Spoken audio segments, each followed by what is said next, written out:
മേശപ്പുറത്തേക്ക് ഭിക്ഷ എറിഞ്ഞു കൊടുക്കാൻ നിങ്ങൾ രാജാവുമല്ല, ഞങ്ങൾ നിങ്ങളുടെ പ്രജകളോ അടിമകളോ അല്ല.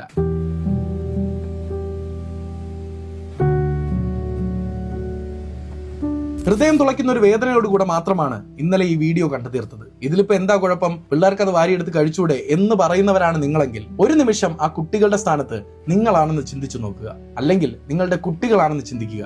പാടാണെന്നറിയാം, എന്നാലും വെറുതെ ഒന്ന് ചിന്തിക്കൂ. മേശപ്പുറത്ത് മിഠായി വീണതിന് ശേഷം പരസ്പരം നോക്കി എന്ത് ചെയ്യണമെന്ന് അറിയാതിരുന്ന അവരുടെ മുഖത്തെ ദൈന്യത നോക്കിയിട്ടും ഒരു കുഴപ്പവുമില്ല എന്നാണ് നിങ്ങളുടെ മറുപടിയെങ്കിൽ എന്തു തരം മനുഷ്യരാണ് നിങ്ങൾ? പ്രിയപ്പെട്ട MLA, ജനങ്ങളെ സേവിക്കുവാനും അവരുടെ അവകാശങ്ങളെ സംരക്ഷിക്കുവാനുമായി ജനങ്ങൾ തിരഞ്ഞെടുത്ത ജനപ്രതിനിധിയാണ് താങ്കൾ. താങ്കളുടെ മുൻപിലേക്ക് വരുന്ന ഏതൊരു സാധാരണക്കാരനും ഒരു അന്തസ്സുണ്ട്, ആത്മാഭിമാനമുണ്ട്. അത് മുതിർന്നവർക്കായാലും ശരി, നാളെ നിങ്ങൾക്ക് വേണ്ടി വോട്ട് ചെയ്യുന്ന പൗരന്മാരാകേണ്ട കൊച്ചുകുട്ടികളായാലും ശരി. ഒരു മിഠായി വാങ്ങാൻ വകയില്ലാത്തത് കൊണ്ടല്ല അവർ നിങ്ങളുടെ മുൻപിൽ ഇരുന്നത്, മറിച്ച് ഒരു ജനപ്രതിനിധി വന്നാൽ നൽകേണ്ടുന്ന ബഹുമാനത്തെക്കുറിച്ച് അവരെ അധ്യാപകരും മാതാപിതാക്കളും പഠിപ്പിച്ചിട്ടുണ്ട്.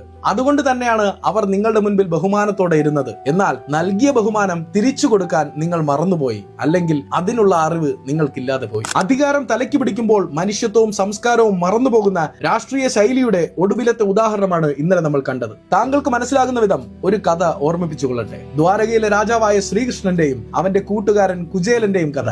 ദാരിദ്ര്യം മൂലം ഉരുകുമ്പോഴും തന്റെ പ്രിയ സുഹൃത്തിനെ കാണാൻ കുചേലൻ ദ്വാരകയിലെത്തുന്നു. കയ്യിൽ കരുതിയത് ഒരു കീറത്തുണിയിൽ കെട്ടിയ ആകെ അഴുക്ക് പിടിച്ച ഒരു പിടി അവൽ മാത്രമാണ്. പ്രപഞ്ചനാഥനായ ദ്വാരകാധിപതിയായ കൃഷ്ണന്റെ മുൻപിലേക്ക് ആ അവൽ പൊതി നീട്ടുവാൻ കുചേലൻ ഒന്ന് മടിക്കുന്നുണ്ട്. എന്നാൽ അപ്പോൾ കൃഷ്ണൻ എന്താണ് ചെയ്തത്? ആ അവൽ പൊതി പിടിച്ചു വാങ്ങി നെഞ്ചോട് ചേർത്ത് അത്രമേൽ സ്നേഹത്തോടെയാണ് അത് കഴിച്ചത്. അവിടെ അത് കൊടുത്ത ആളുടെ ദാരിദ്ര്യമോ വാങ്ങിയ ആളുടെ രാജപദവിയോ അല്ല വലുതായത്, മറിച്ച് കൊടുക്കലിലും വാങ്ങലിലുമുള്ള സ്നേഹവും ബഹുമാനവുമാണ്. പുരാണങ്ങൾ കേവലം കഥകൾ മാത്രമല്ല സാറേ, അത് മനുഷ്യൻ എങ്ങനെ ജീവിക്കണമെന്ന് പഠിപ്പിക്കുന്ന പാഠങ്ങളാണ്. കുട്ടികൾക്ക് മിഠായി നൽകുമ്പോൾ നിങ്ങളുടെ ഉള്ളിൽ തോന്നിയ ആ യജമാന ഭാവമുണ്ടല്ലോ, അത് ജനാധിപത്യത്തിന് ചേർന്നതല്ല സാറേ. കുട്ടികളോട് കാണിക്കേണ്ടത് ഔദാര്യമല്ല, വാത്സല്യമാണ്. കൈ നീട്ടുന്ന കുഞ്ഞിന് മിഠായി കൊടുക്കാൻ അറിയില്ല എങ്കിൽ കൊണ്ടുവന്ന മിഠായി കയ്യിൽ തന്നെ വയ്ക്കുന്നതായിരുന്നു ഇതിലും ഭേദം. അതവർ നാളത്തെ വോട്ട് ബാങ്കുകളാകും എന്നുള്ളത് കൊണ്ടല്ല, അത് കൊടുക്കുന്ന താങ്കളും വാങ്ങുന്ന കുട്ടികളും തുല്യനീതി ലഭിക്കേണ്ട മനുഷ്യരാണ് എന്നുള്ളത് കൊണ്ടാണ്. നിങ്ങൾക്ക് ഇഷ്ടമാകില്ല എന്ന് എനിക്കറിയാം,